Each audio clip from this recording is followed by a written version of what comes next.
Hi Nintendo. Super Smash Bros. Ultimate is a thing, but like every other trend, I'm about 10 years late. Hello humans, my name is Zachary ZackInTheBox, and today we'll be talking about Smash Bros. Second newest edition, Trevor. Wait, he's not called Trevor? Wait, what's he called then? Terry? Terry. In their reveal trailer, Nintendo gave us a glimpse at all of the possible games across all of the possible consoles that we might receive a new character from, before telling us it was from an obscure fighting game from a failed 4th gen console, then showing us all of the cool, awesome character possibilities that we could get from that game, and narrowing it down to a pretty normal looking guy with a ponytail. I'm sure this is really exciting to all of the Fatal Fury fans out there, and maybe I'm just too young, but you've got to look at it from my perspective. What is a Neo Geo? I'm sure Fatal Fury is a great game, but I've honestly never heard of it before, so I'm just gonna go sulk back to my little gamer corner and stroke my copy of Spyro 3 Year of the Dragon, just dreaming for the day of his arrival. As I mentioned earlier, Terry was one of 3 playable characters in a little fighting game called Fatal Fury. This was released for the Neo Geo in 1991, which was a console produced by SNK Entertainment. It had a lot of potential, but was just way too expensive for most people and ended up falling pretty flat on its face. Despite that, Fatal Fury still has a cult following, and despite not being particularly well known at the time, was still an important brick in the wall of fighting games, especially following re-releases on much more popular consoles. It even had a large number of sequels up to 1999, and for anyone interested, the first 7 games have recently made an appearance on the Nintendo eShop. Fatal Fury was known for its complex 2-plane system, which allowed players to dodge attacks by stepping onto another plane, and while this didn't make it into Ultimate, its complex move scheme and fighting style certainly did, as you will see.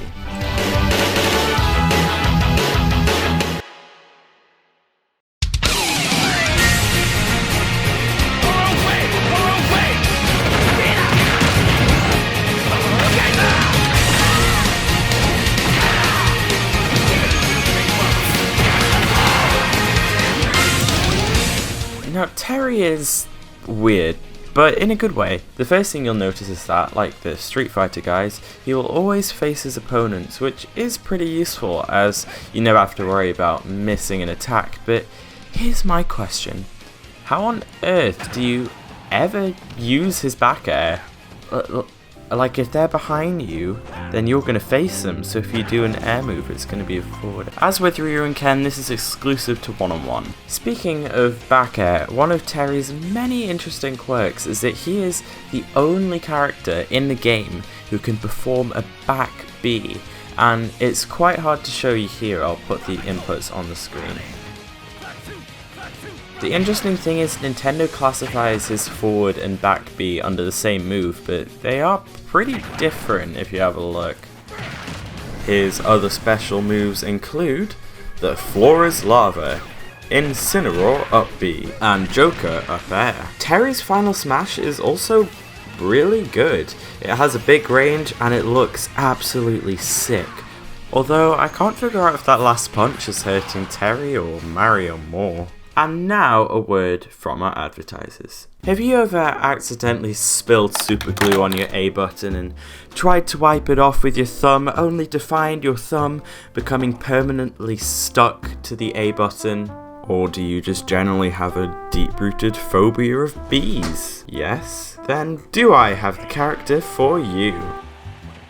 You can do all his special moves with the A button. Just mash that joystick and forget about actually moving the character and you are set. There's even more joystick mashing though, as once Terry hits 100 damage, he unlocks 2 super moves that require very weird and precise joystick inputs.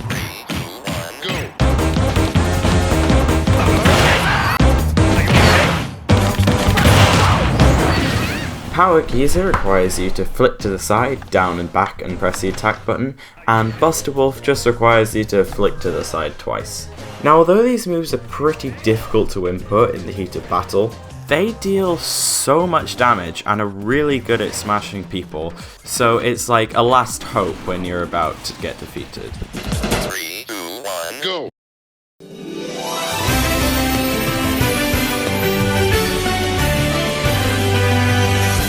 I think it's safe to say that Terry has one of the most unique stages in the game.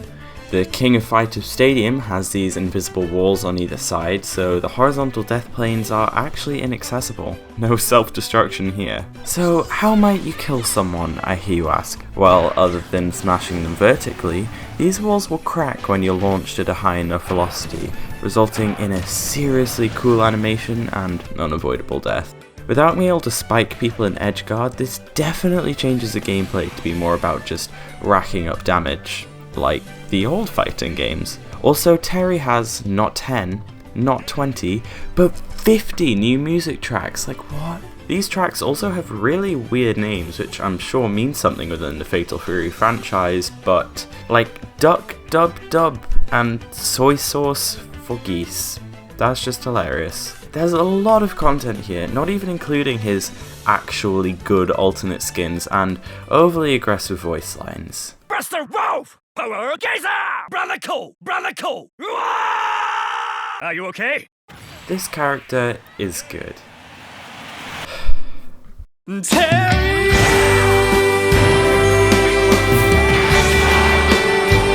Oh, Terry!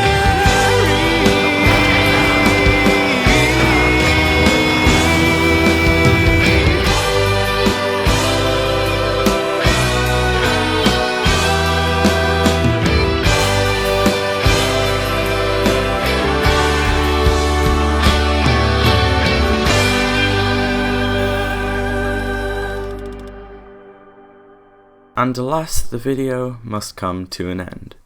Thank you all for making it this far. As I said before, Terry is just a really good character. He feels very snappy and responsive to play, he deals a lot of damage, he's difficult but still not too hard to learn with a bit of practice, and has a really high skill ceiling. Heck, I liked him so much that on my third match with him I got to 6 million GSP, which for all of you veterans may not seem like a lot, but for me, that's a lot. Which is why I'm giving him 6 button mashes out of 7. The only reason I'm not going for the full 7 is because he is tricky to pick up, which could be a good or bad thing, and also, he's not Spyro. If you like this, give it a like and subscribe so you don't miss the next one. Stay home, stay safe, have a good day, and do life well. I will see you in the next one. Goodbye.